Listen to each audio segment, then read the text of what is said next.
El cementerio civil de Buñol, entre muchas de las cosas singulares que tiene, destacaríamos, por ejemplo, el memorial que se ha dedicado a todos los buñoleros muertos en la guerra civil.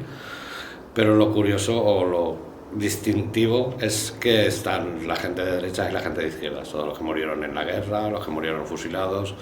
Hay algún maqui también, incluso está el jefe del AGLA, que fue de Buñol, coronel del ejército ruso y luego del AGLA.